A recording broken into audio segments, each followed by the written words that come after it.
My name is Kate Freer. I use she, her pronouns. I am a member of Wingspace. I'm also a multimedia designer, an educator, an organizer, filmmaker, and friend of Elsa, who I will send it over to now. So thrilled to get to know her more through these organizing efforts. So if you are not one of our panelists who will be introducing themselves in a moment, can I ask that we all turn our videos off so that we could make them all front and center, and then when we get to the question and answer, we can turn them back on to be in community with each other. Over to you, Elsa. Hi, thank you so much for hosting this conversation today. I'm really thrilled to be here with you all and with this group of panelists in particular. I'll just start by introducing myself. I'm Elsa Hiltner, she, her. I am a white woman with brown hair that's kind of short and a gray shirt. I have been working on pay equity for a lot of years. I'm a co-founder of On Our Team, and I do pay equity consulting with BLVE Consults. And I will turn it over to Kimie Nishikawa. Hello, thank you so much for having me. I'm very excited to be here. My name is Kimie Nishikawa. I use she, her pronouns. I'm a Japanese woman with short black hair wearing a white polka dot on a blue background tank top. I'm a set designer for theater and now work as a design collective called Dots with Andrew Mordake and Santiago Orjuela Laverde. Also, along with Chasi and Rodrigo Munoz, I am a co-founder of Sea Lighting Foundation, which is a grassroots fundraiser committed to supporting immigrant theater artists that were affected by the global pandemic. Since this past spring, I have been talking actively with many of my colleagues about pay equity and dreaming about how we can go back to work in a better environment. I'm very excited to have a conversation with everyone. Thank you. Chen Khoo, could you introduce yourself, please? Hi, everyone. My name is Chen Khoo. I use he, him pronouns. I'm a tall Southeast Asian person with a square, stubbly face and tan skin. My sitting black hair is tied back in a ponytail. My eyes are a little tired, and it seems like I'm not entirely sure where to look. And I'm wearing an orange shirt with a white collar and bouncing anxiously up and down on a yoga ball. I've worked as an educator, organizer, stagehand, carpenter, stitcher, running crew, electrician, technical director, lighting designer, and production manager, primarily based in the Twin Cities, Minnesota, on the occupied lands of the Dakota people. I work with grassroots labor organizations and rank and file arts workers on issues that are important to them, and working to root those efforts in restorative justice practices. I co-founded the education, outreach, and community organization Technical Tools of the Trade. We're now closed, and I'm a member of IATSE Local 13.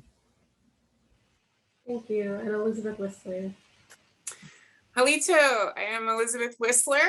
I'm costume design and technology professional, a large-scale renewable resource and textile artist, an instructor at James Madison University in the School of Theater and Dance in Harrisonburg, Virginia, a co-founder of Costume Professionals for Wage Equity, and a registered member of the Northern Cherokee Nation. I am tall with long dark hair. I'm sitting in a pale blue room and I'm wearing a dark blue plaid shirt. I use the pronouns she, her, and hers. I just want to say something real quick about land acknowledgements. That's the easy part. How many Indigenous artists and voices are you currently amplifying? Did you know that you can pay rent? You can find your local tribe and make monthly payments to them. There are over 245 tribes that are not federally recognized. Also, do you know where your trash goes once it leaves your home? Thank you. Thank you for that. So I wanted to start with our definition of pay equity as we get started with this conversation. We are using the working definition. Pay equity is compensating worker roles without discrimination. So that's what we mean when we say pay equity. And I also want to be clear, when we talk about arts workers, we're talking about, pay equity in the whole theater industry. All arts workers work to create the art, so you also cannot have pay equity without having pay equity throughout the institution or the organization. So we're talking about designers, which most of us on the panel are, but also administrators, janitorial staff, education, every single part of the organization when we talk about that.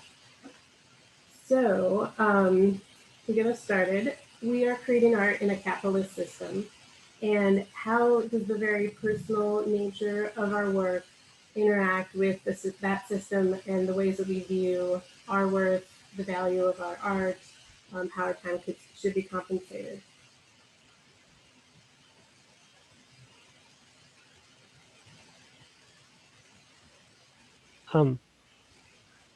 Okay, I guess I'll jump in. And with I think one of the things that we when we met before, we talked about is, and I think one of the things that comes up a lot is the way in which, especially going back to what you were saying in terms of how we want to, when we talk about arts workers, we talk about workers, that we really need to talk about all workers, right? Like across the spectrum, and across all job descriptions. And one of the things that very often happens, especially in what in some countries is called passion work or passion wages of the arts industry, is the separation, both systemic but also psychological separation of the work that's produced, of the end product of the art, if you will, and the labor that happens to make it take place. That somehow those two things aren't linked to one another.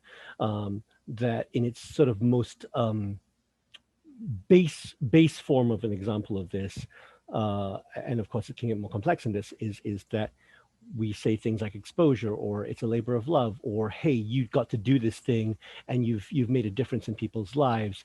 This comes up particularly in social justice rooted art, like you've made a difference in people's lives, so we don't need to ensure that your standard of living is functional. That's not actually, don't actually say the last part, but you know what I mean. And I think that it becomes really important in a way to break ourselves of this. It manifests in many ways, right? Like we talk about paying our dues. That's a very old trope that comes up, which is functionally no different than the bootstraps argument, which is rooted in sort of this very old, very individualistic idea of supremacy and domination through economic means, right? Like who's got those bootstraps to pull themselves up with in the first place? Who gets to practice these kinds of things, and who gets to be in the industry? And I think that they're so deeply embedded in the very culture of not just the industry of the arts and entertainment industry, but also just broadly, of capitalist structures writ large, right? Like that's so much of what I think we're going to talk about tonight. It looks at how it, can be equated with so many other things. Like, yeah, I'll stop there. Yeah, I want to jump in to say that how, in my experience, I'm a set designer, and of course, designers and directors and writers and anybody who has their name on the playbill, it seems as if that is sort of thought of as compensation, which it should not be. And also we are pit against each other, right?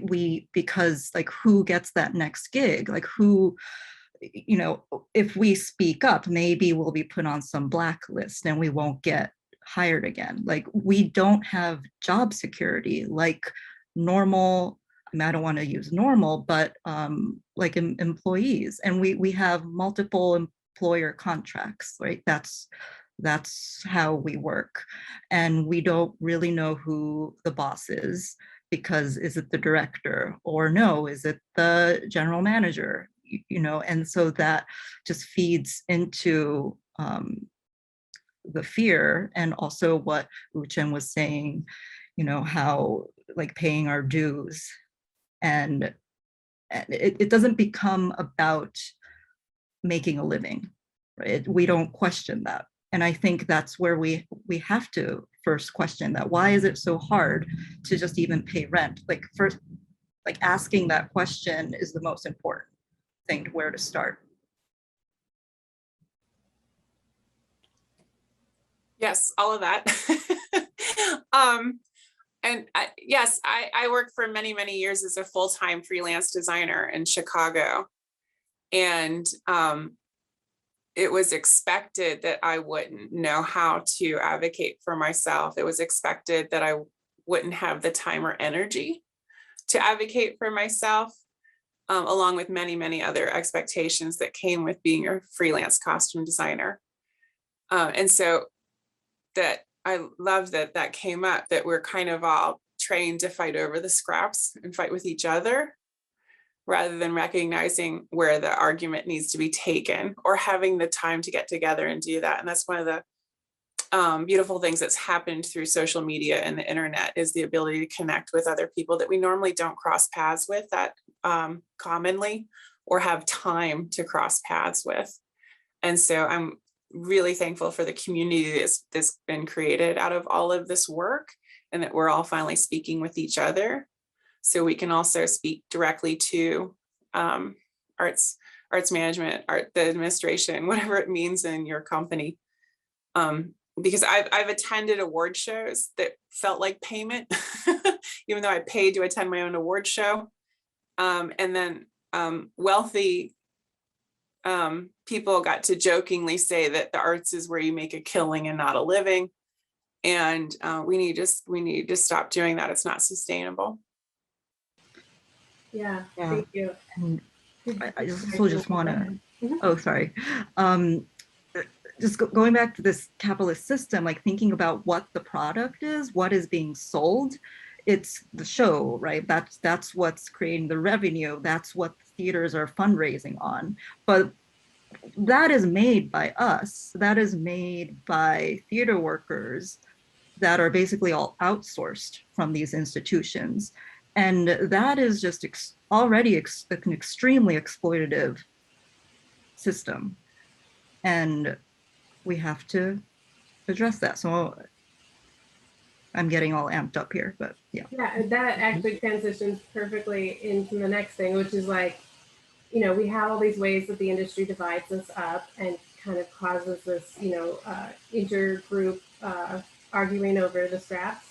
And the way the industry pays some people hourly, some people salary, and some people on a fee-based system. And then you can add in also doesn't pay them at all with internships. So how does all of that kind of play into pay inequity, and what does pay equity look like in a system that is, you know, has such diverse payment systems and roles?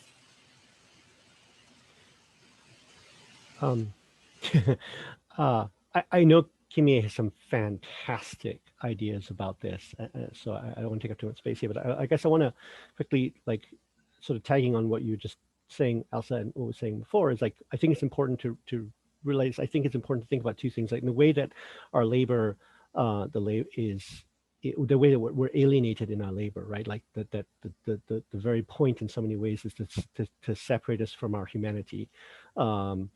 And just extract labor from us for the production of something, and by not paying us very much, functionally what happens is workers are subsidizing the industry, and I think that this strategy, and I'm gonna make it clear, like I don't think that in a lot of cases, I don't think that the strategy of multiple forms of payment is a conscious choice for a lot of companies. Like I want to make that very clear. Like I think what's happened is there's this various strata. Like when you get up to a certain size of company, I think it is a conscious choice, but that's its own discussion.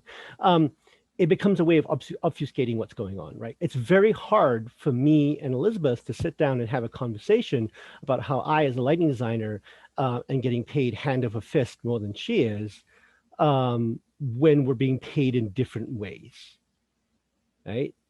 And you add to that sort of these taboos in a lot of cultures, but we'll talk about specifically in sort of mainstream Western capitalist culture around talking about money, right? Which is tied to how we think of money and income as a way of valuing our self-worth. So I'm reticent to talk about my self-worth because that opens me up for judgment, and now I'm insecure about that.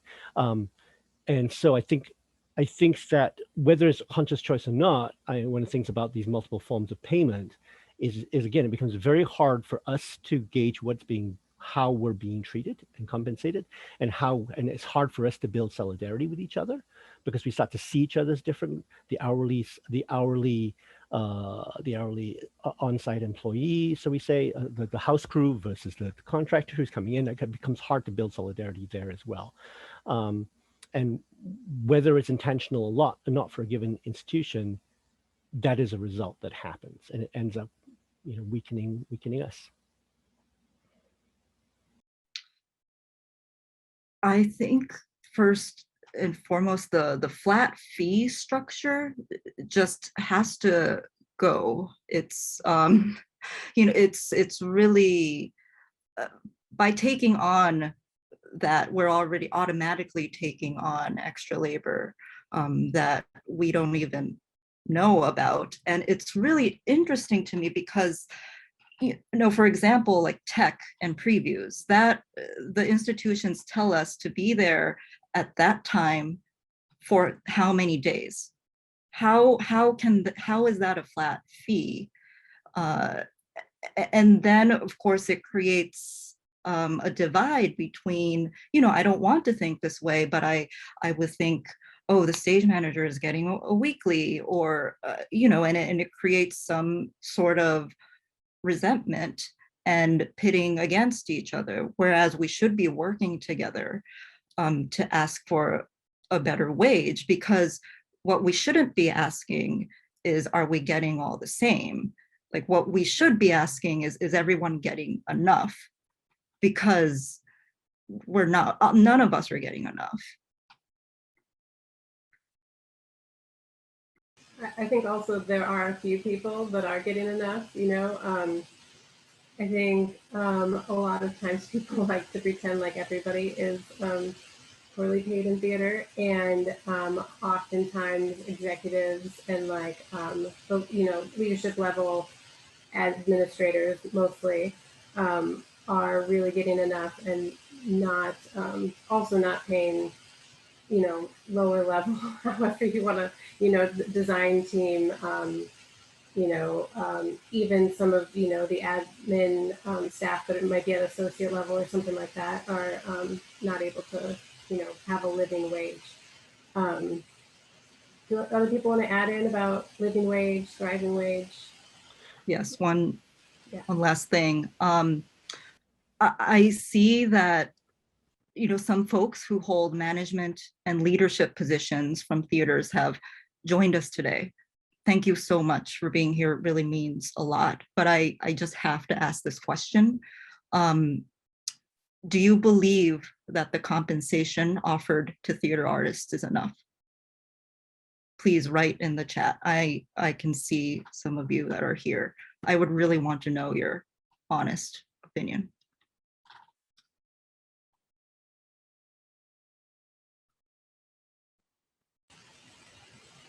And I think this question also really gets to, this is an industry-wide issue, and it has an industry-wide solution, and we all have a role to take in advocating for it, making positive changes that make pay more fair, more equitable, more transparent. And so I know that's a big goal for this salon and this conversation, is that it helps to give people some tools and a lot of things to think about, and activates people to beyond tonight. So on that motivation, can we talk about some ways that theater companies and individuals and organizations benefit from pay equity, and what good can come of it? Well, it starts with pay transparency. And so I just want to I don't know if that was mentioned yet, but we have to have pay transparency in all job postings and all language within theater organizations and theater industry. We can't have equity until we have transparency. There are some transparent wages online, and I'm currently teaching my students how to look at 990s. And so they can, for a job that they're looking to apply to, they can go and look at ProPublica or GuideStar and look at those online public documents and see the budget for a theater and how people in leadership are paying themselves. And from year to year, if they're taking raises when they're telling everybody else that there's not enough money. So I think that's really good, because my understanding of wage equity, that it also, pay equity also comes with an understanding of labor equity and health and safety equity. And that you can't really do one without the others, that they all three need to coexist in your organization or in your program. And so, because if the wage equity isn't there, I can almost always guarantee you that the labor equity and the health and safety equity is not there as well. And this putting people first. There's a lot of campaigns going around right now about some $25 million buildings that are being built by theaters that are also claiming that they took a really hard hit and can't pay anybody, and so, or can't pay living wages. And so it's just, it's difficult to look at all that information as somebody who's on the receiving end of those messages about how there isn't anything right now.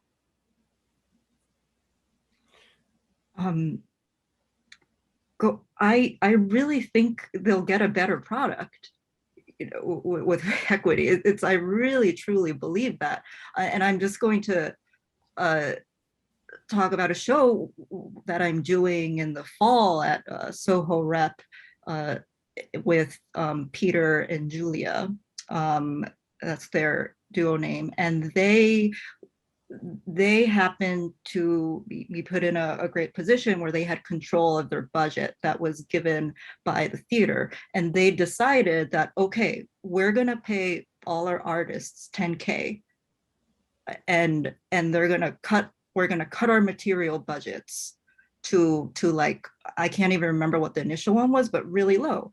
But then to me, that's like, well, that's great. I can then be there from load-in every day. I could even go like shopping for my props if I want to, like actually make these decisions instead of doing multiple shows at the same time, trying to pay my rent, not being able to focus, not being able to be in the rehearsal room. I can never be at the rehearsal room, because who can afford to do that? But for this show, I was able to clear out that whole month. I'm just going to be there and be with them and be a dramaturg as well. It will really make a difference to the product that the theaters are selling, I think. And it's not about the material budget. I guess I wanted to tag off what Elizabeth was saying, and also what was being said earlier in the group agreements. And one of the things I just wanted to note is that it doesn't take malicious intent to make for an unsafe or unwelcoming work environment. It really doesn't. It can happen with the best of intent in some of the with some really wonderful people in wonderful situations. That said, like in terms of like concrete things, going again, tagging off what Elizabeth was saying, and also looking at some of the comments in the chat, like, if there's ways for us to have a clarity of what wages are, and let me be clear, like wages are not the be all and end all of what is a quality of life, or what is dignity in the workplace. Like the functional thing, I think what we're all saying is, how do people, all of us, have dignity as human beings in the workplace and also outside the workplace, which relates to our presence in the workplace. But in that, like while we're working with wages, like if there's a way for a company to have those wages be available for people to look at. So sure, absolutely. There's a lot of quiet deals, should we say, that happen. Maybe there's not an official job description, but there's still a way to say, hey, what does this company pay? What do the custodial staff make? What do the box offices make? What does the artistic director make? That it isn't then obfuscated behind layers and layers of lies, whether they're intentional lies or not. And how do you create then? How do you foster a culture in your company? A lot of people over this past year especially have asked me, what can we do about the culture of our company? And one of the things I've said is, you can make sure you know what the heck it is and then communicate that to your people in your company. When people come in, and whether they're new employees full-time or whether they're, say, a designer showing up for 2 weeks, if you don't communicate to them what your culture is, there's no flipping way they're going to know, right? Like, how do we have that? How do you create then a culture where people feel comfortable saying, hey, Elizabeth, what are you getting on this show? Do you have a labor budget? Because I heard them say to you that there's no money for you to do your thing, but I know I've got another grand sitting around that I'm not touching. Right? Like, how do we create a culture we can have that conversation? And then on an individual level, how do we challenge ourselves to have those conversations? Because they're not easy ones to have.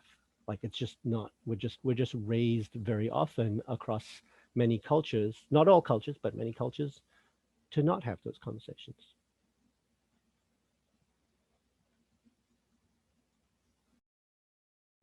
It's also, what do you do with that information once you have it?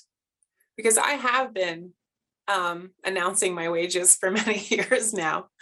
And I will get awkward looks. I will get sorries, from people that know they're earning more than me. I will get some people that won't tell me how much they're being paid, but it's very clear from reading the room that I am the lowest paid person in that space. And oftentimes without the additional labor support. And so what do we do with that? What do you do with that when you are in a position of power, or are you with somebody who is sitting at the table next to somebody saying, I got this chair at the table, but it's missing a leg. What do you do? Like, if we're always talking about that, you get your seat at the table, but yeah, mine doesn't have a backrest and it's wobbly. Like, what do we do with that information? And that's what I'm really interested in talking about, is how do we then, as a group, as a team, because we use a lot of emotional language in theater. So how can we harness that to our benefit? Now that I've joined your family, how can I be an equitable member of this family? How can I get the same or similar treatment, I love what you said, Elizabeth, because that information is key, because power is numbers, right? Like, we do the same fight over our fee, over assistant fee, through our agents, usually one-on-one, because we're in the blind. We don't know, nobody's telling us anything. And of course, if it's 1-2 versus theater, I mean, I don't want to say versus, they're not the enemy. That's not what I'm trying to say, but they are our boss. And so individual, there's so much you can do to negotiate. So then what you do is you have that information, you gather your peers, send an email, like schedule a Zoom and be like, let's get together and ask this together for ourselves, or there won't be a show. Like, we have to keep doing these small organizing efforts, because that's what is going to create a cultural shift. We can't do it alone. Yeah, I love that. And that just the idea of how do we, because again, especially in this industry, so many things are hyper local, right? Like, there are gigantic, large systemic issues, and they need to be tackled. But there are also hyper local things. And I think, especially when we think about some of the gigantic systemic and structural inequities and oppressions that are very intentional against this, it can be hard. It can be very easy to get paralyzed. It can be very easy to have a hard to become hopeless in sort of in blunt terms. But I don't think that doesn't mean there aren't things you can do. I think Kimie just laid out a whole lot of great things. So, like, what do we do at a hyperlocal level? And going back to what Elizabeth was saying, like, what do we do as individuals too? Like, how do we then build solidarity amongst each other with our peers? Who do you go to if you realize that you got a problem? Do you have comrades And I'm not talking about like, hey, your drinking buddy or your coffee buddy, like you have a comrade that you can go to and be like, hey, what do we do about this? Will you help me process through? Are there people we can reach out to? How do we build a small coalition, a hyper-local coalition that can then reach out to do other things? And we've seen this, right? Like we're seeing this over the last few years in many, many places. We're starting to see these things happen and push against that. And push that against that. And really, really challenge this idea that we need to subsidize the industry. Speaking to comments I'm seeing right now, that this idea that we're there to subsidize this, that our work is of value, our time is of value, and that we can build these coalitions and that we can work on these things in a hyperlocal way. That, yeah, it's not there. Yeah, I think also,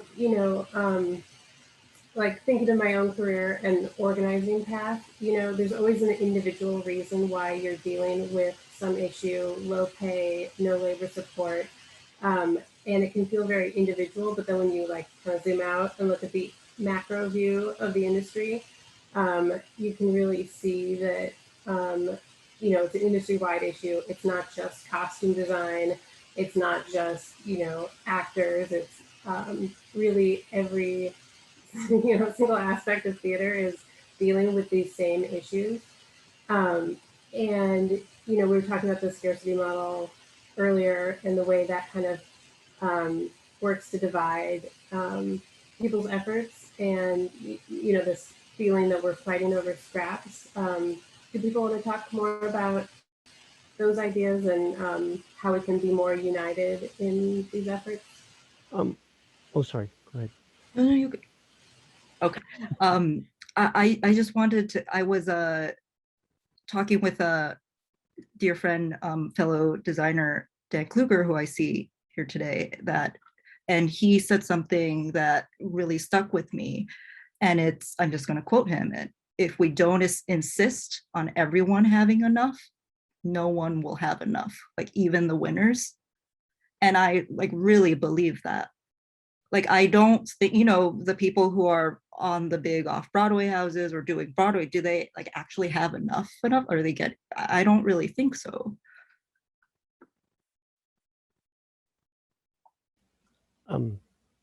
Yeah, absolutely. Like and I think on that note, like when we act, I think one of the things that happens, one of the things about the arts and entertainment industry, in my experience, and this is anecdotal, this is just my personal anecdotal experience, is that we tend to view ourselves as a little bit separate, like we're a niche industry, right? Like, and so like in that same vein, I would argue that that very statement is broadly true.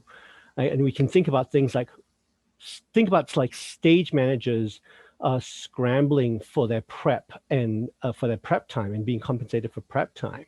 And think about that in relationship with how teachers have that same struggle going on. Think about the struggle of quote unquote freelance stagehands and running crew and wardrobe workers, and think about the struggles that we're seeing with Uber and Lyft drivers. And I think that we really want to think about how all those things come together, and that we aren't separate from those struggles. And the more we claim to be separate from the struggles, the weaker we're going to be as well. Which of course then, I think, how do we think about those things? How do we look at those things? And I think that there's inspiration to be drawn from from say, for instance, the flight attendants and the amazing work flight attendants have been doing. And the Teachers Union in Chicago, for instance, they've been doing some amazing things. Like there's a lot of really interesting ideas to be drawn from those things. And at the same time, that leads right, like what happens then? We've been talking about like, what do we do collectively? And we clearly can't talk about collective action and not think about unions. And maybe you were hoping to save this for later, Elsa. I apologize, but but what does that mean? What does it mean for the entertainment unions? And like, you think about things like, we've been talking about, negotiation has been come up a lot. And before the pandemic, one of the things that I was working on with a comrade was thinking about something called employee empowerment unionism, which is a really fancy term that sounds really wonderful, but basically what it means is that that the union negotiates a contract which sets a base rate, a grievance procedure, some base rates of pay, and then sort of leaves everything up to the individuals in there to negotiate everything on their own. And it was sort of marketed as a way to improve worker power. It's neoliberal, right? You have more free choice for the individual, but it just erodes, right? Like, but in many ways, that's the model we have. We're told negotiate more aggressively. We're told, like even as stagehands, a lot of contracts as stagehands, the collective bargaining agreements, are here's the base minimum rate. This is the minimum rate. If you want to negotiate for more, you can go to the production manager and negotiate more. And some people do, and some people don't. And I think it'll shock absolutely no one here that if you actually manage to go and dig and see who's actually gotten those raises and are getting paid well above those minimum rates, they tend to fall in a very specific gender and ethnic demographic. You know, and so I think there's this question of like, well, so how do we have those collective? What does it mean then to also hold each other accountable? You know, I think that unions are really important and really, really powerful tools for us to fight collectively and fight for wage equity. But what does it also mean then to hold our unions, who are our allies, ostensibly, who are our allies? How do we hold them accountable as well? I have to just speak to that, and it's really, you know, unions are holding us back, the union minimums especially, but unions are what can make a great change for us. Like, and I do believe in the power of the union. But I was also one of those, you know, when I was fresh out of school, I was one of those designers that was like, it's something that I just have to go through. And I'm just gonna enter because I had to. But now, like more than ever, I want to be involved. I know that's the only way for real change. The next CBA negotiation is 3.5 years. We have 3.5 years to make a change, and we have to do it. I'm sorry, I'm talking specifically for the Off-Broadway League CBA, but there's so many times where I've been told, well, that's the union minimum. So if you have a problem, go to your union, you know, and it's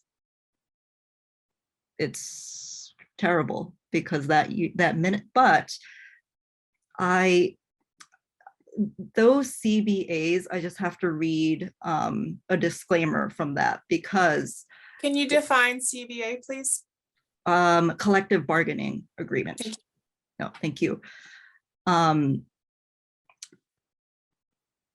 Because that minimum agreement, I'm just going to read a passage from that. It is hereby understood that this agreement sets forth the minimum terms and conditions agreed to by the employer and the union, and nothing herein shall prevent the designer from negotiating better terms and conditions than those herein provided.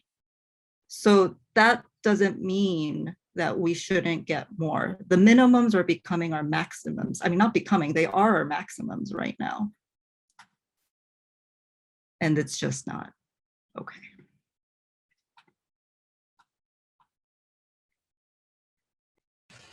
So on that, you know, also talking about working to make unions better, working to make the industry better, we kind of have this kind of positive and negative way that organizing can be seen. It can be seen against the industry or against the union when we're trying to improve it for its own benefit, for, you know, our collective benefit. Can people talk a bit about organizing and, you know, that positive negative dichotomy?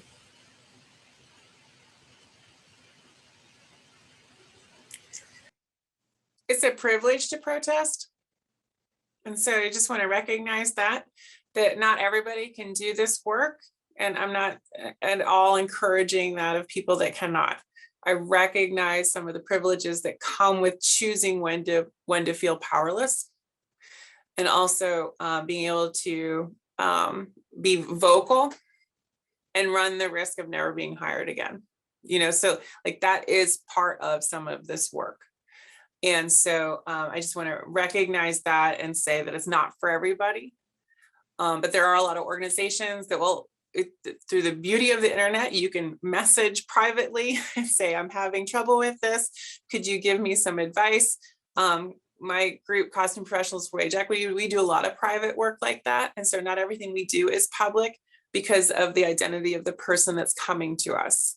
And so we're trying to help them negotiate what they've been offered. And so here's what we propose: you go back and this is what this company can get from you for this pay. You know, that you go back and you say, here's what I can do if this is all the money you have to offer me. And so we do a lot of that kind of behind the scenes work. And so there's a lot of speaking with each other that happens that's not always public. And so if you want to be involved, there's ways to do this, organizing and working together and helping each other. Also, because of the pandemic, a lot of people have left the industry, but a surprising number are still doing this work because we want to see a better future for the theater. We're not trying to burn it all down. We just think certain bridges shouldn't exist anymore. And I always say Elsa is the one that will come back the next day with like Habitat for Humanity and help you put your bridge back up. And that's not like, I'm learning that from her. I just want to like take it down, but Elsa wants to come back and help you, you know, build a better one. And so like that work is happening. And so some people have left the industry, but they're still very much involved in this work. And I really appreciate that there are still people that are actively involved in bettering the theater industry for the future. Personally, I do a lot of this work because I participated in it for many, many years. I pretended foundational wealth, which is not easy, but that is the expectation. More often than not, that there is foundational wealth to participate in this game. And we're doing equity, diversity, access, and inclusion wrong when we continue to pretend that. And so we have to stop with that immediately. I would like everybody to kind of think about their theaters and what universal design would look like in that space with regards to not just the audience. We're always talking about how we get the audience in, but what about everybody backstage? What about the performers? What about the crew? You know, so how can we all participate in universal design, which is another way of saying access and inclusion. And so how can we do that as well? When we talk about getting all voices into the theater, are we?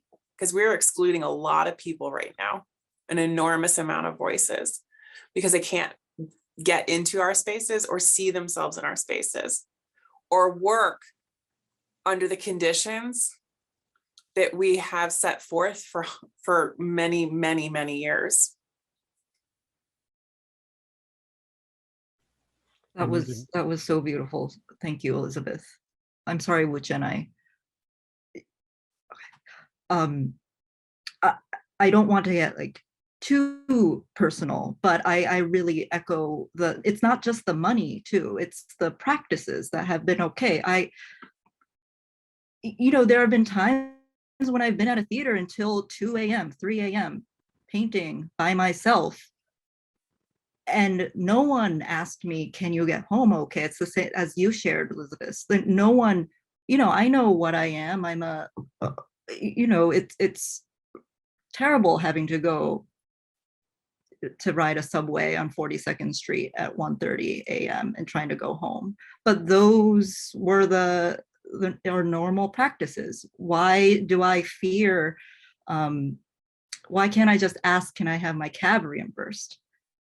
You know, it's like, it's a taboo to ask that in a weird, well, that's how I felt. I mean, now I'll just send them an invoice, but anyway, it's just, you know, it's these practices that really make ourselves think of, I can't even have the words to say it. It's like, I guess it comes down to the worth, you know, like, oh, am I not worth enough. And the reason why I started really talking about this is that during the pandemic, I saw a lot of my friends having to leave the country because we were working paycheck to paycheck, and they were also on a visa. I am also on a working visa right now. We could not collect unemployment due to those circumstances. And a lot of my friends had to go home. And I was like, why? We had no days off. Or, I was counting my days off and there were absolutely none. And we still couldn't, when the pandemic hit, I still remember I had like $923 or something in my bank account when the pandemic hit. But I'm a successful designer. That's what I'm told.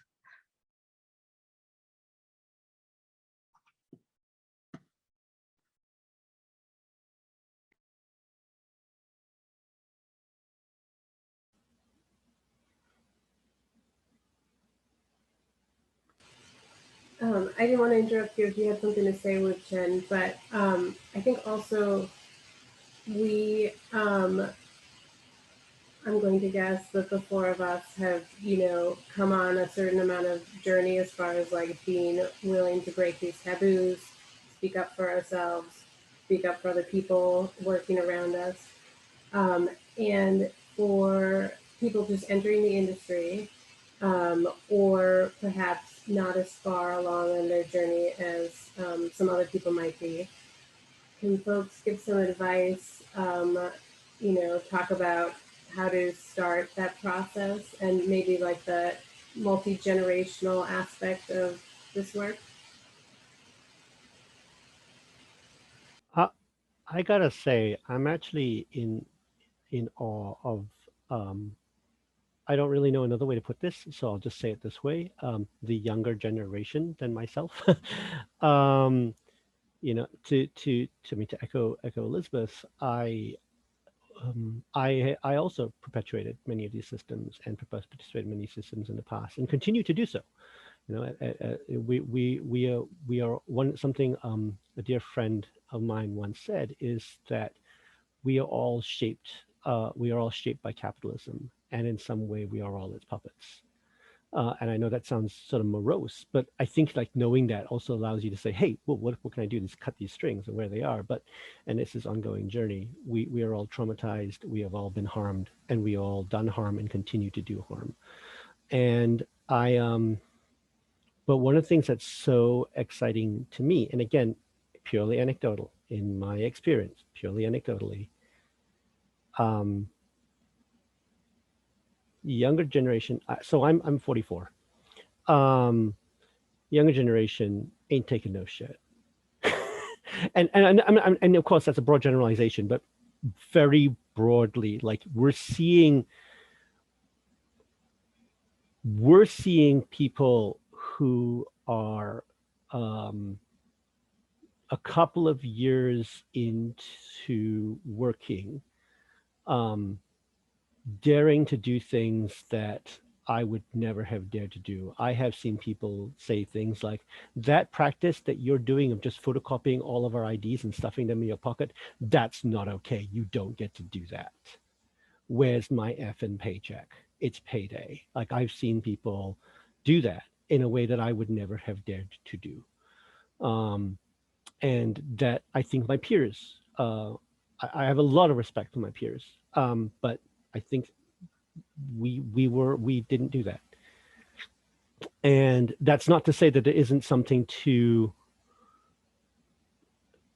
impart. Like I think for someone like me, the lesson is how can I be more bold? Like as Elizabeth was saying, like it's a privilege, right? Like so I am less vulnerable. So why am I still so timid when in the comparison is like I have so much more privilege, I have so much more leverage than someone who could basically see their rent money entirely dissipate immediately in front of them.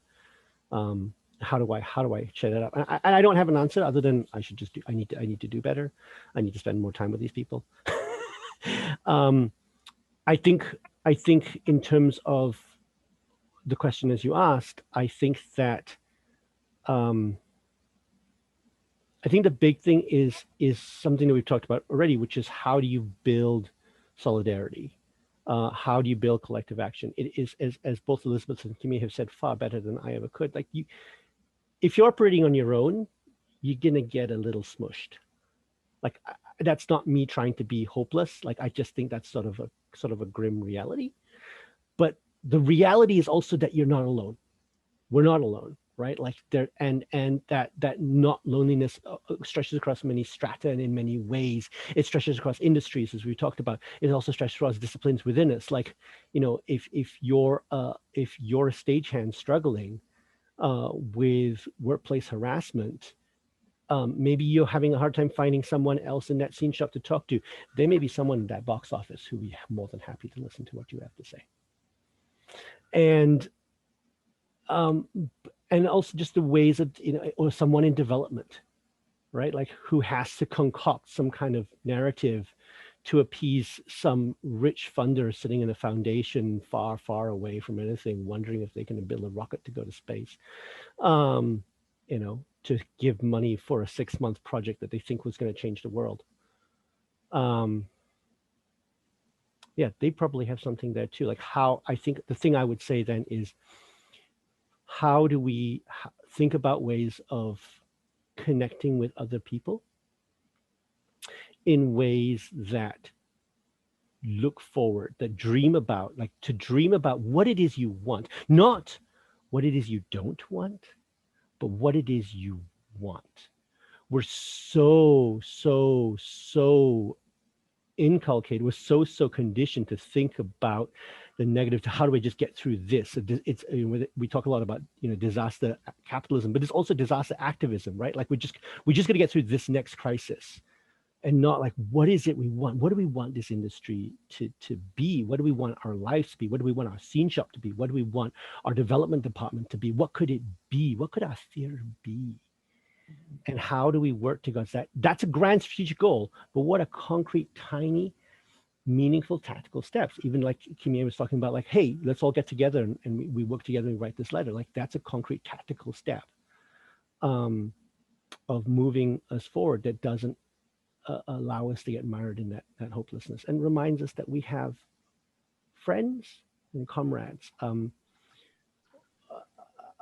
not saying it's not fun to get together and talk about things that went wrong, but I shared this when we got together before. You know, there's this thing, I think we've all heard some version of this, where someone has said to you at the bar or on the dock or something, you know, what would we be without our war stories? To which my answer is a hell of a lot better off. And I want to speak to, you know, what you said, which, and it's the little tactics. Like people think that a movement will save us, but that's not it. You know, a movement is not going to change any, it's not going to save us. We have to, the individual deeds that each of us do, the, like, you know, the small Zooms that we have and the little negotiations that we do as small groups, that grows into a larger shift. And we can't wait for that movement to happen. You know, we have, like, all of you who are here, I'm sure you have a show going on. Maybe, you know, text your colleague, like call them, ask how they're doing with their contract. If they don't have it, but you have it, maybe share the info and create dialogue, because it's also, we can't be waiting to get comfortable after doing 3-4 shows together to have that conversation, right? That's going to take way too long. Let's just have the strength and faith to just jump in and have those conversations, because that's where we have to start. And I'll say, like, those movements of the movement it's happening around us already. There's, you know, people out there who say, I'm going to be the leader in equity and diversity. Like, that train left the station flipping ages ago. The fact that you're saying this now tells me everything I need to know about what you're really thinking. Yeah. There's a few questions that came up in the chat that I just wanted to like that have been that have definitely been answered, but I wanted to speak directly to a few of them. One of them was how can we educate and empower the youth or something like that. And honestly, listen and then get out of the way. Those are my two answers to that right now. Listen, get out of their way. Also, there was another question about, sorry, something else. Let me pull it up again. Sorry, I'm on an iPad, so I have to kind of like look at the chat in front of my face for a moment here. Different tactics. There's so many, but a lot of it ultimately comes down to communication. We are in the art of communication. We are storytellers. And whether we're doing that visually, verbally, you know, we are storytellers, we are communicators. And so just communication, I encourage everybody to just encourage communication, healthy, respectful communication, and asking questions. You don't always need to tell everybody what the problem is. You can ask what's going on, how can I support you? That kind of stuff. The way we ask questions of the script, the way we ask questions of the art, the way we ask questions of the choreography, like how are we doing that with each other in the same way? Because I think those questions will get us further forward with this work than trying to tell everybody what the work is. Yeah. Because we are all guests in the house of theater. We are all always guests. And so how do we treat that with that same kind of respect with each other? Many, many years ago when I was first starting out, it was opening night and it looked like I wasn't going to be paid or reimbursed. And it felt very real. You should always trust your gut. And I took all the costumes and I stuck them in the back of my car, one at a time. It was the only thing I could think to do. And somebody came out and asked me if I was taking them for repairs or for cleaning. And I said, no, they're mine. I'm taking them home. And a check was written very quickly. Multiple checks were written, my pay and my reimbursement. And I have to tell you, between the two checks, we're talking about $800 total. And so I got all the costumes, I put them back in the dressing room, beautiful, ready for the performers for opening night. And I went and cashed my check. I remember driving away from that experience, my heart rate was up and I was thinking, I'm never going to work again. But at least the people that do hire me will know that I insist on being paid if word gets out. And I went on to do over 200 shows after that. So sticking up for yourself, advocating, doesn't always have to be the end. It can be the beginning. And I will tell you, if word did get out about me, about being the designer that would do something like that to get paid, then I was already spared the agony of interviewing with anybody who wanted to treat me that way again. I never had to meet them. I also, when I was negotiating individual kind of salary contracts, sometimes the director wants to, or the artistic director wants to take you for a coffee and it's just the two of you. So you don't have a team yet. Can't talk to anybody about what's going on yet. I would say after they said how much, because I always ask how much, what's the budget? Because that we have our boxes in theater. Everybody's always telling you to think outside of the box, but we have a box. I love that box. That's why I'm in theater. I want to know what the theater space looks like. I want to know what the script is. Like, those are all my boxes and I love playing inside of them. And the budget is one of those boxes. And my design fee or pay or however we're structuring that is one of those boxes that I'm working within. And I would say, I trust that you are paying me as much or more than the other designers on this show. And I could just tell from body language, from flinching, from looking away, I could tell pretty quickly where I was. And then I could work with that. I could start from there. And it's those small things that you can do if you're not finding yourself in the room yet.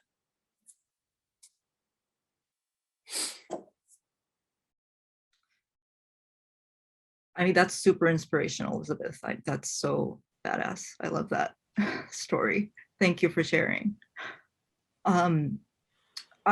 To to touch on what you said about, am I getting more of the same? That's being weaponized against us, right? With the favored nations, that it is a weapon, because that basically means that we're not allowed to negotiate above our minimums because somebody else was promised this amount, whatever, prior to you. And it's such a, it's not in the union agreement at all, I think. Or is it? I don't think it is. But I don't know. I just thought about that when you said, am I being paid the same or above? Thank you. Yeah, it's not in the union agreement. Thank you so much. So that's a thing. When theaters bring that up, it's like, well, what, that shouldn't really mean anything. And we should be able to negotiate and negotiate together.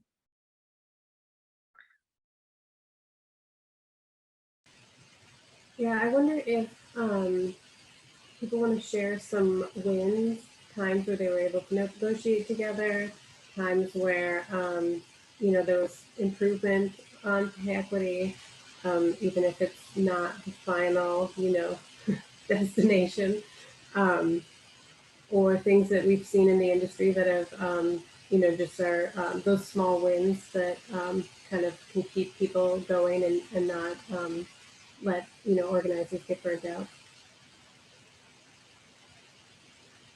I have a win recently from a student, and so I'm not going to give too many details, but I would call it a win. I don't know how others might see it here, but they were offered a summer position at a theater, and they received word that the pay was, I think, around $12 an hour, and with housing. And they said their retail store where I've worked several summers prior pays $15 an hour.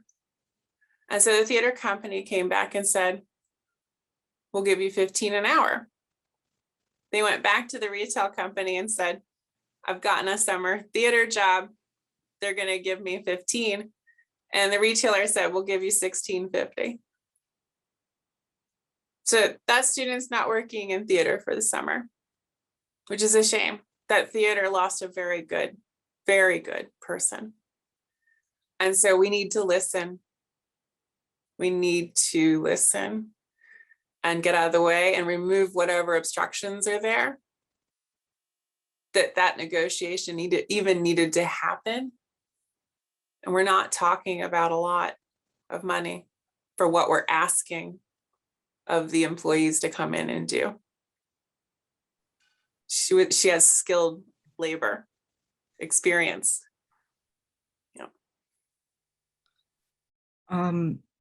We successfully negotiated a higher assistant rate at Manhattan Theater Club in New York City. We were first told it was $22.50, which is just not a living wage for New York City. It's not, and what we did was we sent an hourly calculation of what our assistants are actually working, and it came down to below unemployment. They cannot get paid under unemployment. That was the argument. And I mean, they should just be getting more, but then we successfully, the assistant fee went up to $3,000, and it went up across the board for that season. So that was a small but good win. And that we were able to do because, I got on a phone call with lighting designer and costume designer, and we just say, hey, can we just ask this together? And we did, so it wasn't just like one-on-one. Yeah, that's so important, the group negotiations. It really, I mean, it's like a metaphor for the whole thing, right? Like individually, we're not going to accomplish much, and together we can do all sorts of things. Do folks have like a last thought before we move into question and answer section? I know Kate's been gathering questions from the chat, and if guests want to ask questions, we'll have space too. But are there any last thoughts before we do that? I mean, I just want to say about the hopelessness that we think that nothing's going to change. The system has been in place for so long, but to combat hopelessness is making a plan. And that can really just be calling up your colleague, just be scheduling, that's a plan. And that creates hope. So it's those little things that really start shifting the culture. So don't think, oh, we can't do anything. Like this Zoom, if you share this with your friend, I think it's going to be on Facebook, like, okay, that's homework for everyone. Just share is with like 3 people and like keep the conversation going. There's also, if anybody is sitting out there going, but how do I know my worth? Because I would have the exact same question starting out, and I did. A wonderful person by the name of Ann Ruthman wrote a book called Workbook for Creatives, Pricing Workbook for Creatives. And it is actually a workbook. And you fill it out, and by the end of that workbook, you have a pretty good understanding of what your living wage is, what your thriving wage is, and how and based on where you're living, what you're doing, what you're trying to accomplish, helps you kind of figure out like a 5-year plan. These are all really great tools to have that I wish I had had when I was starting out. And so it's called Pricing Workbook for Creatives. I get no money from this. I just think it's such a valuable resource. And I would encourage anybody who's running a theater to do this with the wages that you're offering. I would encourage you to look at the wages you're offering or currently paying people and see if you think people can live on those wages. How do you think your employees are getting by? And if you don't know, ask them.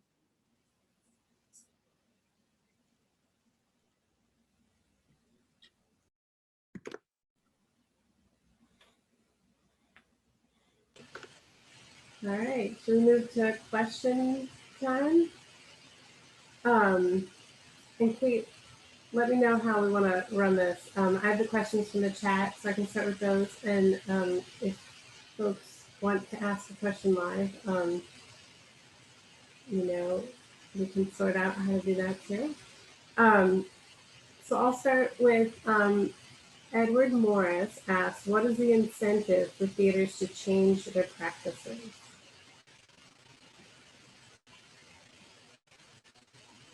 We're all talking to each other. I'm sorry. You're going to lose some really good artists. You're going to lose some good people. You're going to lose some really great conversations. But more than that, it shouldn't be a threat of losing art. It should be more about the incentive of having a more sustainable theater. I think there are a lot of theaters that are coming back from this pandemic that were already in struggle mode before the pandemic, and like really, really looking at that. What's struggling? Who is struggling? And how is that struggle happening? And just thinking about ways in which we can cultivate a community people first over material items and buildings and that kind of stuff. How can that happen? For all the grant writing that's happening, is there also conversations being held with the people who hold the lease about dropping the price of being in that building? They can get write-offs, so like what other negotiations are happening rather than trying to figure out how to pay more for something? How can we figure out how to pay less or offset those costs in other ways? How can we be more regenerative with our practices rather than extractive? Do we need new fabric? Do we need new materials? Do we need, what can we do to repurpose and reuse things? How can we challenge the designers and the creators and those that are in charge of materials to work in a more regenerative practice? This past year, we saw a sweeping, I'll call it effort to put out statements. Theaters put out statements about EDI and other things that they were working on. But unless these institutions don't really change the material conditions of what the workers are getting, they're never going to get an inclusive environment, or inclusive stories, because who are the artists that are able to work in the industry right now? I'm very privileged. I was able to come here from Japan to go to grad school and have an education, came out of it with some debt, but not that much. And that is a privilege, and do we, my question is like, I don't want to just watch theater that are made by people that have trust funds. No offense, trust funds no, that's great, but you know what I mean. Well, if you can't fix your budgets, fix your language. Marginalized can be replaced by historically excluded. And minority can be replaced by global majority. Just start fixing your language, because I guarantee you that when you start with those things, when you start with language, when you start with words, you'll start to recognize the people that you're talking about or trying to cultivate or trying to bring in through your diversity, equity, and inclusion statements. Start with your language. Try fixing that. That's easy. The land acknowledgement is easy. Like I was saying earlier, it's the actions that follow it. It's the show that follows it. If you're doing a land acknowledgement in front of a show, I don't know, Oklahoma, like think about that. Think about where you're placing these words and what follows them. And so when you're using your words, think about what follows those words. I'm sorry, also just the disparity of salary between executive leadership and other staff is crazy. All that information is out there. I have many of them saved on my desktop because it makes me very angry at how much these people, artistic directors, general managers, are getting paid where I am struggling for rent. And these are non-for-profits. Yeah. And jumping off what Kimie was saying, like, I think there's this tension that's out there, right? Like, we want to make sure that everyone is being compensated, everyone's getting a thriving condition of life, whatever that means, because that is different for different people. And at the same time, we also don't want to be in a situation where we have basically centralized the ability to produce in the hands of just the rich. Right? That is a fundamental tension that's there. And so fundamentally, you've also got this question of funding. And as rank and file workers push back on their structures, like I think we also recognize that there's a variety of tensions within the industry. Like it is not a homogenous industry, but that doesn't mean that there aren't these broad systemic issues around pay, around working conditions, around dignity in the workplace. And so, as Elizabeth and Kimie was saying, like there are ways for institutions to look deeply at their practices. And I think that workbook is a terrific, straightforward step.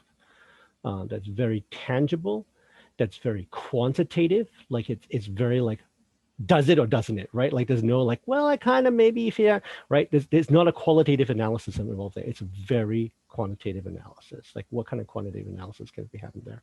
But at the same time, we recognize like that the concentration of funding in the hands of private funders is a real issue as well.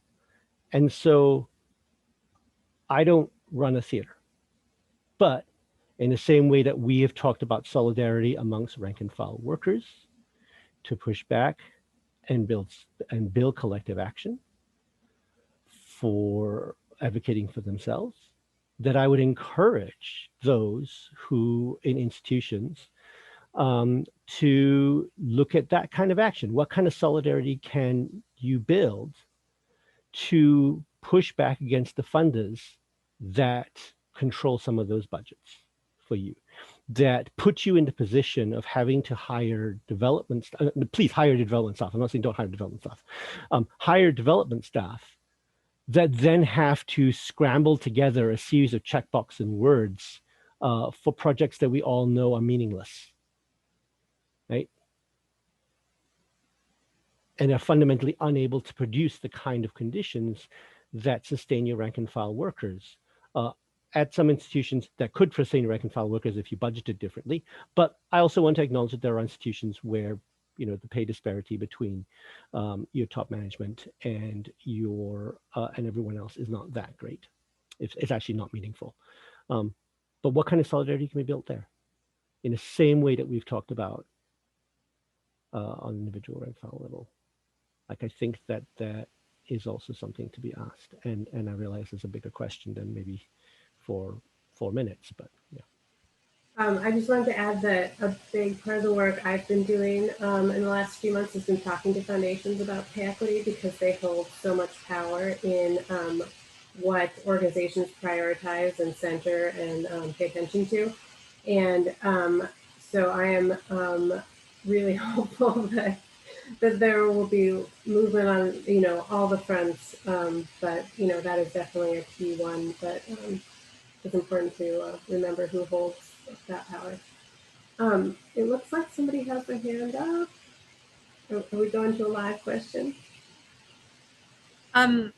Yeah, thank you. I thought what you said, Wu, about you know, recognizing that companies are at different places in how much money they have, right? Because we know the big houses, or certainly like what have a lot of money and maybe are paying their artistic directors a lot, etc. But I tend to work with ensembles, and ensembles are scrounging already, many of them, and don't even have people to get that funding for themselves. And there's a way there that we can, like, somehow in this conversation about pay equity, we have to be talking too, I think, about how do we get more funding for the arts for those smaller ensembles, because a lot of them are doing really exciting, interesting work, and everyone is just putting in their sweat equity. Yeah, just a quick thing about that, sorry. I know that not all theaters work within the capitalistic structure either. I mean, when we're talking about capitalism, we're talking about a white majority. And so I know that there are a lot of theaters that work very successfully through their own culture, doing things their own way. And I don't want to ever suggest that we're trying to take that away at all through this work. And so finding ways to look at how that's being done successfully, how it's being done respectfully, is more time being given, or is more time not being asked to be given? You know, how is this happening outside of a capitalistic structure as well? I think we can learn a lot from theaters that operate outside of capitalism. But yeah, I have been a member of an ensemble theater, and so I do know what that looks like from the inside as well. And I honestly do not have an answer about arts funding, but I can say that when I started to value what I did, when I started to say what I do is valuable, things did slowly change for me and for my perspective, and also for my work in this activism and everything. And so we need to all agree that what we do is valuable, that it really truly is, on many different ways, not just financially. And so that's the language that seeps out, that comes out from us. That's our energy that we give out. And so finding that value, I think, not necessarily that all of a sudden like money is just going to start rolling in, but we have to believe that what we do is valuable. Yeah, I Absolutely. And I guess one thing I want to say, and I want to make it very clear that I'm not accusing anyone of anything here, but I also, yes, if there's no money, like wages, we look at how the wages get distributed. But there's, again, as we've talked about before, there's more to a workplace condition than just the wages. That we're talking about dignity and quality of life. And again, I'm not accusing you of anything, but like I think that there are ways to step back and say, okay, so how is this happening within us? What is that? What is our workplace culture? What is dignity look like? How much agency and consent do people really have? Like one of the things that I think is worth, I think this is a place to sort of put in is, and references back some of the things that we talked about earlier, is we don't have very good practices around consent in anything, but in our industry, right? Like whether in the arts and entertainment industry, whether it's sports or museums or live events or theater or dance, like consent is not something we're particularly good at.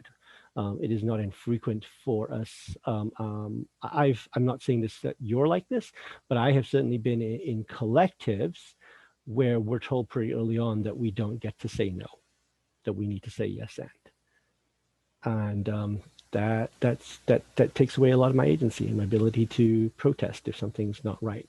So I think that there's ways we can think about it, or organically is maybe the wrong word, but like in the conditional sense of what are we looking at here, in terms of trying to generate more resources for equitably, right? Like again, if we talk about pay equity and wage equity, we need to talk about it across the board. Like why is all of the flipping money going to like 3 organizations? It's more than that, but you all know what I mean, right? Like that's not equitable either, which I think is what you're getting at. And again, like I think that becomes a big question of funding. I can tell you what I think is the answer, which is more public funding and higher taxes, but that betrays my my political roots, and that's not a popular opinion here, but basically like how do you I think that a lot of the because private funding and public funding for the matter is so checkboxy, like it's so project oriented.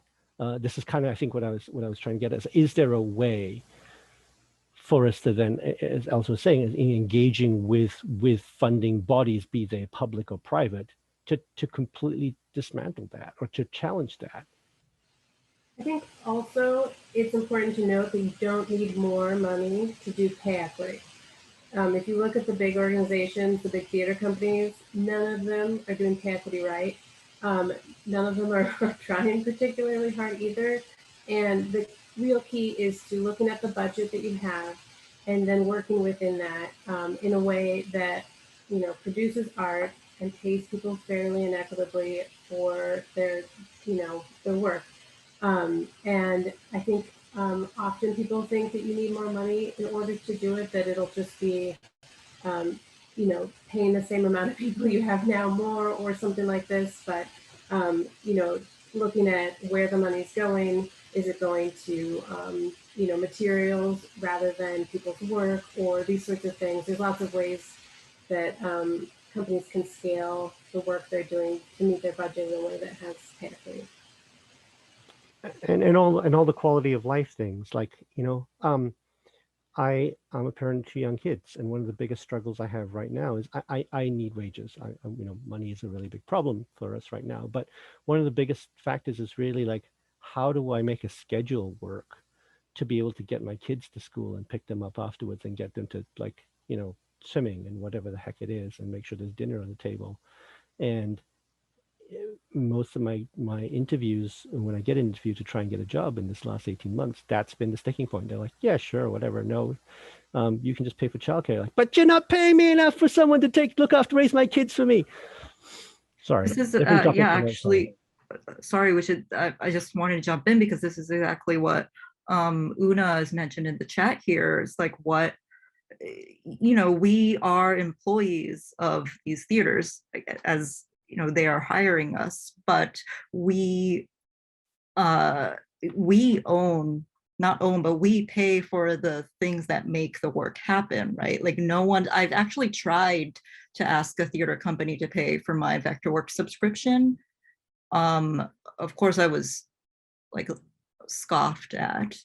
And you know, like model making supplies, usually I get $300 maybe for reimbursement materials, but I do want to ask, do they know how much a sheet of foam core costs now? It's about like $60. And, you know, I've had producers tell me maybe you shouldn't make a model.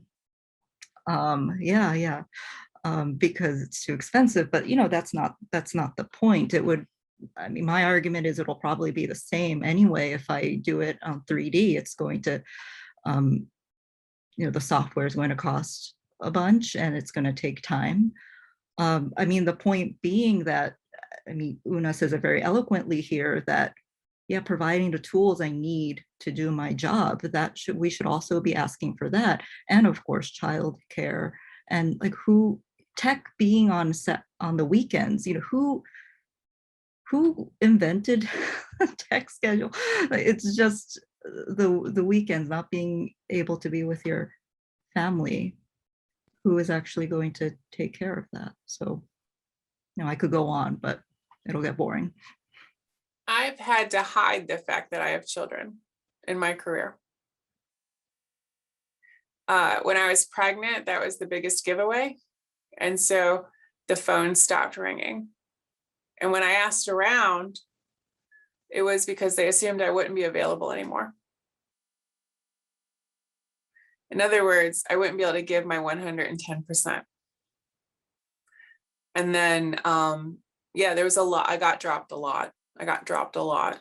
And so I hid my family so I could continue working, you know?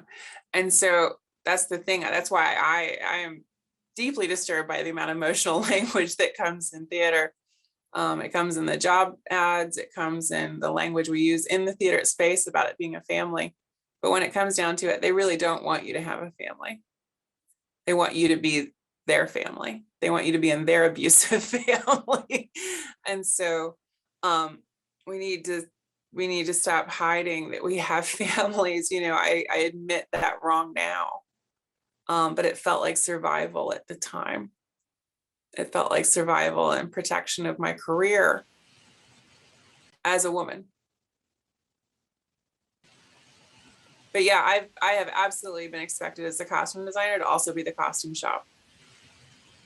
And to have a cutting table, an iron, a sewing machine, all the threads, all the notions, access to the materials at a discount because I'm probably working at the cutting table at the fabric store during the day. That was built in to the expectation of me taking contracts. Yeah.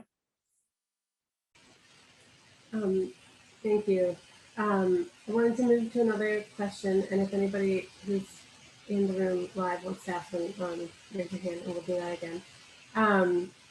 Somebody asked, how do we continue our boldness as industry returns from the pandemic without income and ticket sales? And I know, Elizabeth, you and I have talked about this a lot as far as, you know, the perceived well-being of theater companies and maybe the reality of theater companies during the pandemic. But would folks like to talk about that? How do we re-enter, you know, the industry in quotes?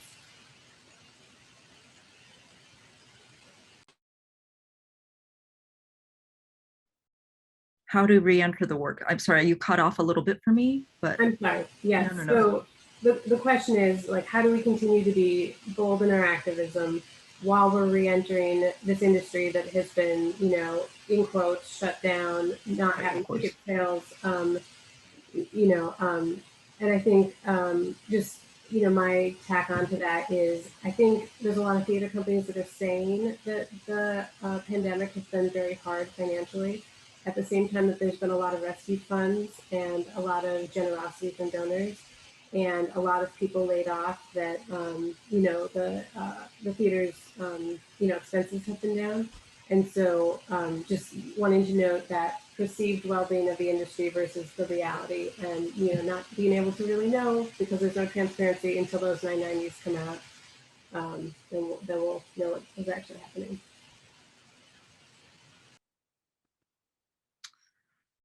It's a hard question because I've been told exactly that line. Like, we just don't have, with the pandemic, we just don't have enough.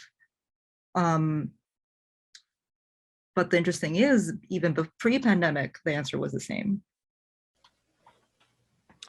right? So honestly, it just cannot go on, pandemic or no pandemic.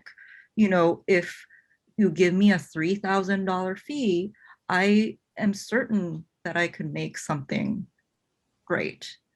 You know, it's then cut your materials budgets, like make, I don't know, do fewer shows. Or, you know, there's ways to pay people properly with some imagination. And we cannot be taken, we cannot be blamed for their lack of imagination, is my only answer to that. You use your imagination.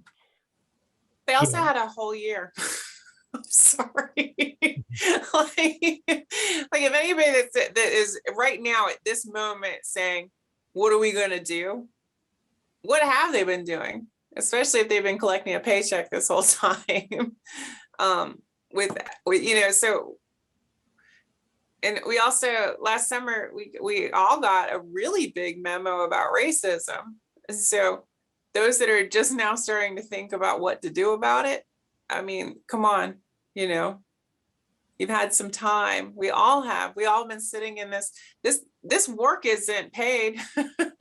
This, you know, the labor that a lot of us have been doing this whole time, you know, advocating for a better theater industry. We're not getting paid to do this. So those that have been collecting money this whole time, I expect more. I really do. I expect more from you to have taken time to think about this, to have a plan, to recognize that wage transparency should be #1 on that plan. You know, a lot of during the protests last summer, a lot of theaters were like, we opened our lobby so protesters could have places to come in. It's like, yeah, now open your books. You know, open it all up. A little shout out to Ars Nova, though. They did send out a wage transparency report, which has been a very empowering piece of information. And I really do hope that other theaters follow. Yeah, but plus on all that, I mean, I'll quickly insert, like, there's a whole conversation we had around, you know, the exploitative, extractive nature of some activism that happens too. I would love to talk to you about sometime, Elizabeth. There's also, but yeah, I absolutely, to plus one what was just said, right? Like look, these problems are old, very, very old. And I will speak for me in saying that I'm not expecting, there's certain theaters that could solve them tomorrow. But I also acknowledge that there are a lot of institutions, theaters, museums, etc., that maybe could not solve them tomorrow, but that doesn't mean that they can't present a very clear, honest, and transparent account of where they are and what they're going to do about it. And as Elizabeth and Kimie have said, I think that's a thing. That's a really, really big thing, right? Like, stop gaslighting us bluntly, very, very bluntly. Stop gaslighting us and stop gaslighting yourselves. It's not doing you any good. Yep. This is all so great, and there's a ton of questions. So, Kate, I'm gonna keep going through them because they're great until somebody tells me to stop, because this is like, you know, there's just so much to cover and so much to talk about, and you know, obviously we're not gonna get all, you know, through it tonight, but. Isabella Bird asks, how can we help institutions shift rates to honestly value our intellectual labor as partnered / equal but different with the ways physical labor is regularly valued with time-based compensation. Kimie, you're such a great journalist. It's so sorry. I'm just looking for the question. It's funny. I have to like read it. Oh yeah, no, Yes. somebody's in here removing questions real fast. But basically, Amazing. how do we encourage companies I get it. Say it.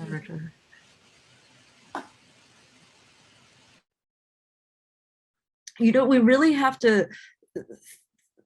So, I mean, to me, the tech and preview part is just so simple, because honestly, we shouldn't really be on a 1099 during that time, because we are asked to be at a place at the times that the employer told us to be in their space. So that is, we should totally be hired as an employee on a wage system during that time, right? So that's, to me, the answer is very clear, like what we should do. And then there has to be, we have to really get to the bottom of a living wage in New York City and DC, Chicago, like get that data out there and really prove that these fees are nothing close to, I mean, they know that it's not a living wage, but from there create a scalable system of a weekly, daily, and hourly that can, you know, that we can plug in to each kind of show. Because of course, we're not gonna ask Lincoln Center to pay the same as a show at the Wild Project, right? You know, of course I want theaters, small theaters, to grow and thrive. And then there's this question of, okay, well, what are you doing before that time? Well, then that should be also, you know, if we start talking with the director 3 months out, then there should be a weekly, because I understand that doing an hourly for all of our work is very difficult at some point, right? Because it's not as if we know when, what time to what time. But again, that's, we just have to come up with a new system that really reflects how we work. Because right now the flat fee system does not at all. And this work, we got to start it. Have to make it. And I love this because I've done a lot of operas where they have a full orchestra and they are all on the clock. And I have to tell you that the respect to that time is so incredible because they're being paid by the hour. And so I think if we were all on an hourly schedule during tech, crew, designers, everybody in that space, that there would be much more respect to that time, you know, that we would get out of there, that people wouldn't just keep us around for 5 hours of note talking through the entire script, that they might be a little more clear and concise and to the point, you know, and that kind of stuff, and make better use of that time. Because oftentimes I've seen tech used as a, there must have been one person in the room that had nothing else to do, and they just kind of like kept us all there for no reason sometimes. I think we've all been in experiences like that where you're just like, I can't believe we're still here.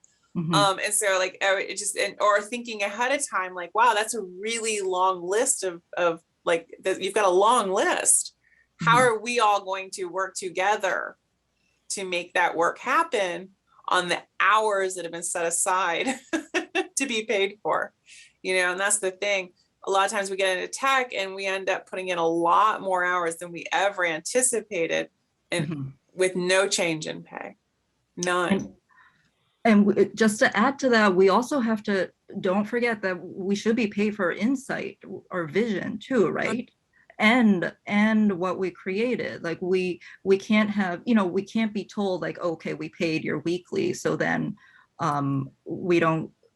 we have the rights to your work now. So, you know, that's something that we can't forget. It is, you know, I really got focused on the time-based payment as well, but then there has to be some another sort of calculation in that.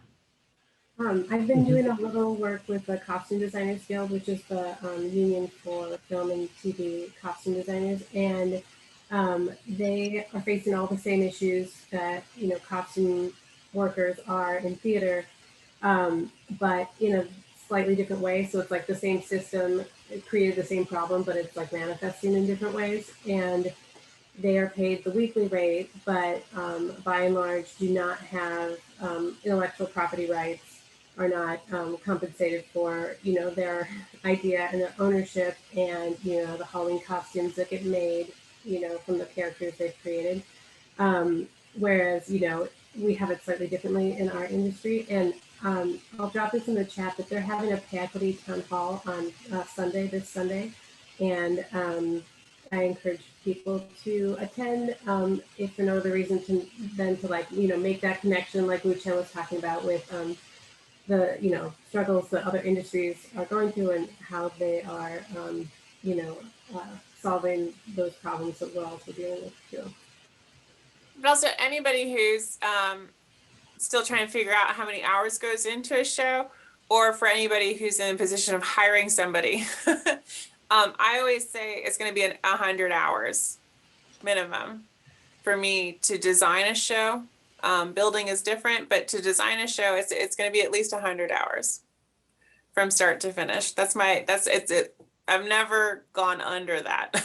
So, and so that's how I'm able to immediately take a rate of pay if it is a flat fee and divide it.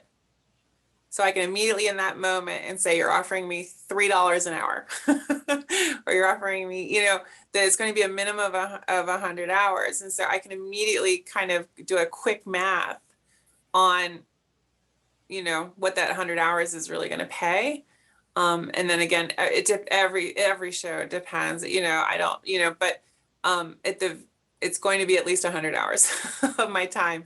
And so that's how I'm able to think about it with regards to a healthy work-life balance, how this is working, where am I getting those 100 hours from my life to give to this project. And so if anybody's trying to figure out, like, how do I even start? I always encourage people to think of 100 hours. Yeah. And for some folks, 100 hours is just tech, right? It's not even the designing isn't included. I actually think of it as 250 for myself, actually, like from the meetings to the emails, reading, designing, production meetings, traveling, and then previews and tech. It's a lot, and it's hard not, you know, calculation hard, but it's emotionally hard to do that, but it's really necessary. And it's actually something, a little project on the side that I'm trying to do with my colleagues about data collection. We should continue, just if you're starting on a show now, just take a moment to write down the hours. And that information will come so in handy. Please, everyone, do that, and I'll be in touch.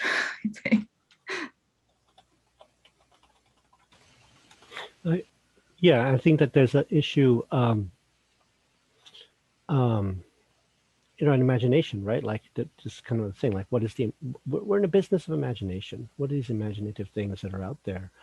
And I think that the imagination part and the dreaming of what we can envision this industry to be and what our lives to be is part of also not falling into a pit of hopelessness, and a part of building power and finding joy in our lives and in the work and activism we do. Like I talked about these before when we met earlier, and I have not been able to find these articles again. So I say they're anecdotal and no data, so, you know, big grain of salt there.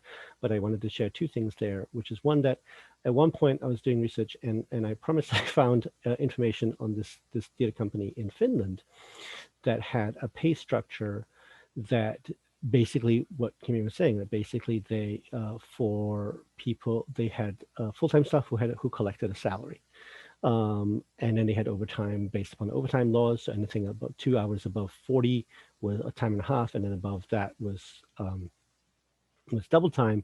But then there were also labor laws around how much time they had to have in between. Like there wasn't even like a union contract; it was just like the labor laws which generated that. But then, say for designers, the contract was basically basically laid out that the designers, like a year out in advance, were getting paid monthly. And then as you got closer, it switched to weeklies. There's the production meeting start to ramp up. And as you got into, and as in builds and things like that, so you're checking in on builds and it's weekly. And then as you get into the tech, it was hourly. And it was a very interesting, I mean, it's not I don't know anyone here doing that. I'm not saying that that is necessarily the answer, but it's in terms of like the possibilities are there, right? Like to think about different things to do. And then the other thing that I like to think about is, and again, I cannot find this.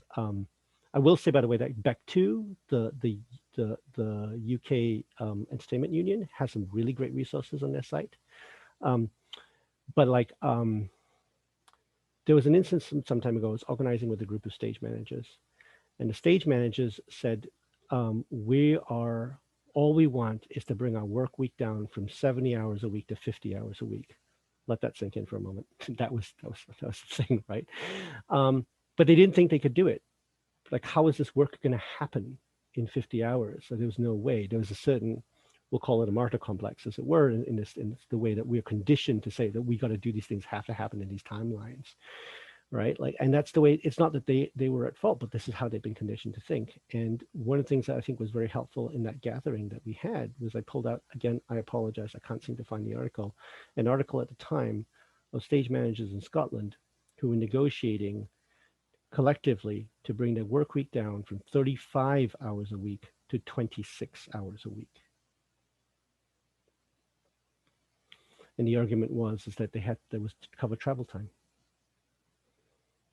And I think it's just interesting, just to plus one and yes and everything that my comrades have said.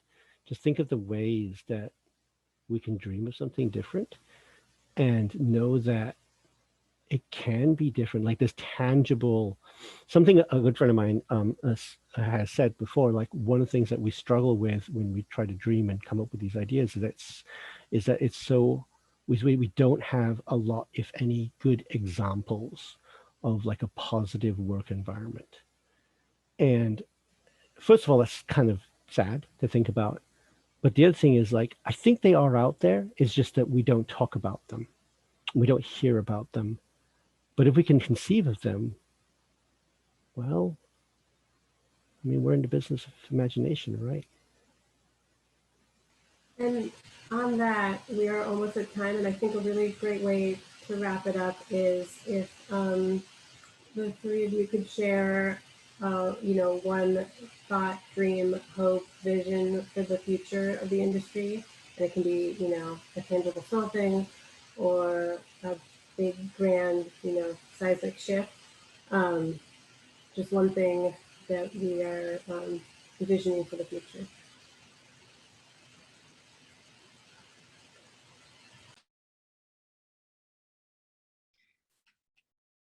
I believe in a living wage in our industry, and I think everyone wants that. And that's really my dream. In the next three years, we will get it. I wanted to quickly call out, I know one of the links that was put up there was Yasmin Nair, the brilliant Yasmin Nair's article, and I want to just thank Yasmin Nair. I recommend it reading for everyone about art and activism. A dream for me is that we are able, that my dream and my hope for everyone is that we are able to connect with each other, not with everyone, like with, the people I just don't get along with. I'm sure it's true for everyone here, right? But like you connect with people and build a connection with people in a as we work towards and achieve a world where we are all able to fully embrace our humanity and live in dignity in all aspects of our lives.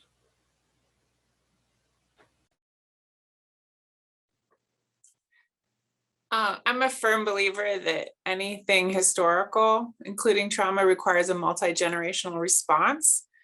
I feel like I sit in the middle of multi-generations. And so I find myself saying this quite a bit, especially when I'm speaking with people who came before me.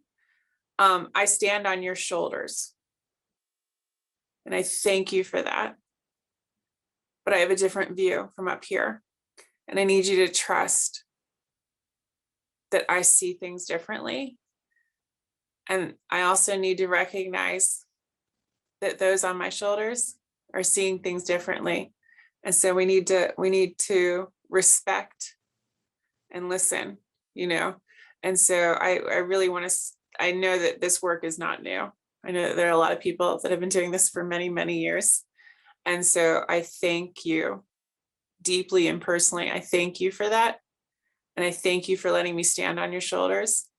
And I just want to say to those who are getting ready to step up, I want to listen, because I know that your view, you will be able to see further than I ever will. And I want to help that view for you. Yeah, I mean, yes to all of this. And, you know, it's been such a privilege to spend this time with you three and everybody here who's listening and commenting. And I'm really inspired by all the work that you all are doing and people, you know, beyond this Zoom room are doing. And my biggest hope for the future is that we all recognize the power that we have in our roles, whether that is a role that feels like it doesn't have a lot of power, or a very powerful role that our individual actions kind of, you know, build together to create the system, and we can really, you know, choose to use that power to uphold that system, or choose to use that power to build a better system together. So I hope that you know, this has been a insightful conversation for folks. Thank you. Hey, thank you all so much. That was such a rich conversation, and like with those last words, I'm like getting all the feels. And so just wanted to invite anyone that wants to come on to video and just like let everyone know that we're here sharing virtual space and community with each other. You're definitely invited to do so. Thank you again to all of our panelists, and also Elsa for organizing this. Thank you to everybody who came and participated, both with your questions and your chat and your attention and all of the work that you're going to do, both small and large, to shift the direction of the field, even if that is just sharing these and some of the learnings that you have gathered in this space. And thank you to the amazing Wingspace community for all of the support and putting these together. So I hope that everyone has and thank you to HowlRound also for hosting us tonight in partnership with Wingspace as well. So I hope everyone has a wonderful evening. Check back in with each other, with Wingspace, and we will see you again very soon. I'm going to stop the stream and the recording.